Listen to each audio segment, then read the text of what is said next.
जो खातं सांभाळते आणि अशा वेळेस जर स्वतः घटक पक्ष म्हणून तुम्ही त्यांना एक आग्रह राष्ट्रवादीची भूमिका आली की नाही या विषयावर? रामगिरी बाबा भूमिका आली, राणेवर भूमिका आली, आली मीच मांडली. हे बघा, सत्तेत राहून म्हणजे महायुतीत राहून सुद्धा जर एखादा पक्ष एखाद्या गोष्टीच्या बाबतीत चुकीचं बोलत असेल त्याचा आम्ही खुले दिलाने विरोध केला ना. त्याला तुम्ही मार्गदर्शन द्यायला पाहिजे आम्हाला. विचारात नक्कीच तफावत आहे. भारतीय जनता पार्टीची एक वेगळी विचारधारा आहे, राष्ट्रवादी काँग्रेस पक्षाची एक वेगळी विचारधारा आहे. त्यांनी आमच्या शिवसेना काँग्रेस एकत्र येऊ शकते. जर आपण पाहिला राष्ट्रवादी काँग्रेसचा हा जो आहे पूर्वगामी विचारधारेला धरून बरोबर आहे आणि बीजेपीचा जो आपण पाहिला तो संघाला धरून आहे बरोबर आहे. तुम्ही फुलेशाह आंबेडकरचा किंवा युसूफ शेट्टी असेल फुलेशाह आंबेडकरचा विचारधारा संपूर्ण महाराष्ट्रामध्ये पसरत चाललेला आहे. बरं तुम्ही कसं एकत्र येऊ शकता माझा हा प्रश्न राष्ट्रवादी सोडून द्या जो आहे महाराष्ट्रभर तुम्ही विचार पोहोचवता आणि तुम्ही कसं काय आज खुर्चीला खुर्ची लावून बसू शकता? उत्तर ऐकतं की तुम्हीच बोलता. ऐकून घ्यायची तयारी घ्यावा का? युसूफबाई म्हणून विकासकडे आलो तर म्हणतो तर हे उत्तर मी मान्य नाही करत. पंडित जवाहरलाल नेहरू त्यावेळेस या देशाचे पहिले प्रधानमंत्री होते.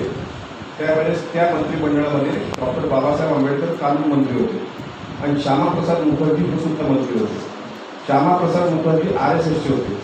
बाबासाहेब आंबेडकर शिवशाहू फुले आंबेडकर जे आपण चळवळ म्हणतो त्या डाव्या विचारसरणीचे होते. एकत्र आणखी नाही लोक उत्तर द्या तुम्ही कुठे राहिले? पंडित जवाहरलाल नेहरू त्यावेळेस देशाचे प्रधानमंत्री होते. त्यावेळेस श्यामाप्रसाद मुखर्जी आणि डॉक्टर बाबासाहेब आंबेडकर हे केंद्रीय कॅबिनेटमध्ये एकत्र आणले की नाही? मग माझ्या याच्यावर एक उत्तर आहे त्यावेळेस जर परिस्थिती असेल त्यावेळेस जो काळ असेल तो सगळा तुम्ही सोफिस्टिकेटेड तुम्हाला बरं वाटेल म्हणून उत्तर देऊ नका. या प्रश्नाचं उत्तर द्या.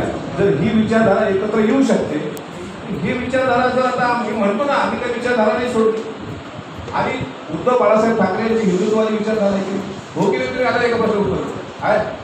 काँग्रेसबद्दल बाळासाहेब ठाकरे सोनिया गांधीबद्दल काय म्हटलं हे भाषण युट्यूबवर आहे. ते दोघं एकत्र कसे बांधून म्हणजे हम आप ही भरते हैं तो बदनाम हो जाते हैं और वो कष्ट भी करते हैं तो चर्चा नहीं बनती. त्याच्या फटका तुम्हाला बसू शकते ना. मी मान्य करतो पण उद्धव साहेब तुम्ही ज्या म्हणतात उद्धव साहेबांचं जे पुरोगामी विचारधारा आहे ते त्यांच्या आजोबापासून बाळासाहेब ठाकरेंची बातमी तुम्ही ऐकली का?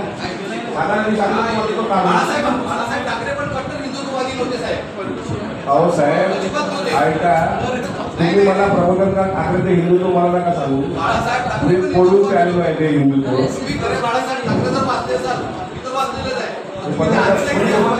संघासोबत झाल्यानंतर बाळासाहेब ठाकरेंना वेगळी वेशभूषा किंवा वेगळी दिशा घ्यावी लागली.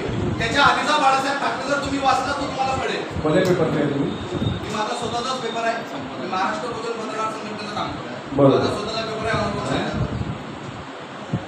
बाळासाहेब ठाकरेंची अनेक भाषणं अगदी पवार साहेबांना त्यांनी मी बोलू नये पण त्यांनी शब्द वापरला होता महिलेचं पोटवून.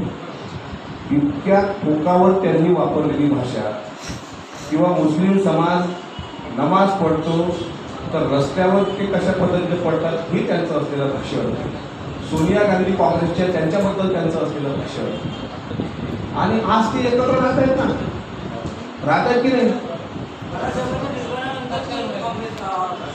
पण उद्धव साहेबांना